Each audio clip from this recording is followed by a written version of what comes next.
શંકાસ્પદ drone crash થયું છે। હાઈટેન્શન લાઇન સાથે આ ડ્રોન અથડાયું હતું। પશ્ચિમ કચ્છ પોલીસે એરફોર્સને જાણ કરી છે અને ડ્રોનના ટુકડા એરફોર્સને સોંપવામાં આવ્યા છે। સુરક્ષા એજન્સીઓ દ્વારા ડ્રોન અંગે તપાસ થઈ રહી છે।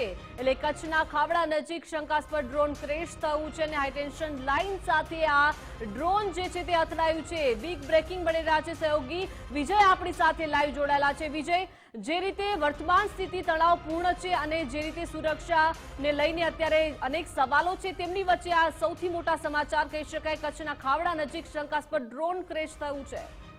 બિલકુલ, આ સમાચાર કચ્છથી આવ્યા છે કે જેની અંદર એક શંકાસ્પદ ડ્રોન જેવું ઉપકરણ છે તે હાઈટેન્શન વીજ તાર સાથે અથડાયા બાદ ક્રેશ થયાની વિગતો જે પશ્ચિમ કચ્છ પોલીસને મળી હતી ને તેના આધાર પર સ્થળ પર જઈને તપાસ કરતા ત્યાંથી આ પ્રકારના ઉપકરણના જે ટુકડાઓ જે છે તે મળી આવ્યા છે અને તે અંગેની જાણ એરફોર્સને કરવામાં આવી હતી। ભુજ એરફોર્સની ટીમ દ્વારા છે આ શંકાસ્પદ ડ્રોન જેને માનવામાં આવી રહ્યું છે તેના ટુકડાઓ એકત્ર કરીને તેનું પૃથ્થકરણ કરવામાં આવી રહ્યું છે કે આખરે આ શંકાસ્પદ વસ્તુ જે ઉપકરણ છે તે કયા પ્રકારની છે અને તેનો ઉપયોગનો હેતુ શું હોઈ શકે છે। આ તમામ પાસાઓને આવરી લઈને આગામી સમયની અંદર સુરક્ષા એજન્સીઓ છે તે એલર્ટનેસ સાથે આગળ વધી રહી છે, કારણ કે વર્તમાન પરિસ્થિતિ જે પ્રકારે પહેલગામ આતંકી હુમલા બાદથી પાકિસ્તાન સરહદ પર જે સર્જાઈ છે એ પરિસ્થિતિના સંજોગોની અંદર સીમા પારથી કોઈ કૃત્ય થતા હોય તો એ કૃત્યને અટકાવવા માટે બીએસએફ એલર્ટ છે, પરંતુ તેમ છતાં આ પ્રકારના કોઈ ઉપકરણ જો આવી ગયા હોય તો તેને કયા પ્રકારે ટાળી શકાય તે તમામ બાબતોનો અત્યારે વિગતવાર છે સુરક્ષા એજન્સીઓ તપાસ કરી રહી છે। પરંતુ અત્યારે જે એ સમાચાર એ છે કે આ શંકાસ્પદ ડ્રોન જેવું ઉપકરણ પ્રાપ્ત થયું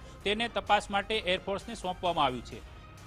જી બિલકુલ વિજય, એટલે કે અત્યારે કચ્છના ખાવડા નજીકથી આ સમગ્ર ઘટના સામે આવી છે કે જ્યાં શંકાસ્પદ ડ્રોન ક્રેશ થયું છે। હાઈટેન્શન લાઇન સાથે આ ડ્રોન અથડાયું છે। સંવાદદાતા કૌશિક આપણી સાથે જોડાઈ ગયા છે। કૌશિક, કચ્છના ખાવડા નજીકથી શંકાસ્પદ ડ્રોન ક્રેશ થયું છે, હાઈટેન્શન લાઇન સાથે આ ડ્રોન અથડાયું છે, શું પ્રાથમિક જાણકારી મળી રહી છે? કૌશિક જી, ચોક્કસથી કચ્છના ખાવડા નજીક એક શંકાસ્પદ ડ્રોન જોવા મળ્યું હતું। ડ્રોન ઇલેક્ટ્રિક વાયર સાથે અથડાતા બાદ નીચે પડી ગયું હતું। પશ્ચિમ કચ્છ પોલીસ દ્વારા ભુજ એરફોર્સને જાણ કરવામાં આવી હતી અને સુરક્ષા એજન્સીઓ આ ડ્રોન અંગે તપાસ કરી રહી છે। આજે સવારે 6 વાગ્યાના આસપાસ આ ડ્રોન હાઈ ટેન્શન લાઇન સાથે ટકરાયું હતું અને પરિણામે બ્લાસ્ટ થયો હતો। ડ્રોનના ટુકડા એરફોર્સને સોંપવામાં આવ્યા છે અને હાલમાં આ સમગ્ર બનાવ અંગે તપાસ હાથ ધરવામાં આવી રહી છે। ઉલ્લેખનીય એ છે કે જે જગ્યાએથી આ ડ્રોન મળી આવ્યું છે તેનાથી સરહદ 60 કિલોમીટરના અંતરે આવેલી છે, ત્યારે નાપાક હરકત હોવાનું પણ કહેવામાં આવી રહ્યું છે।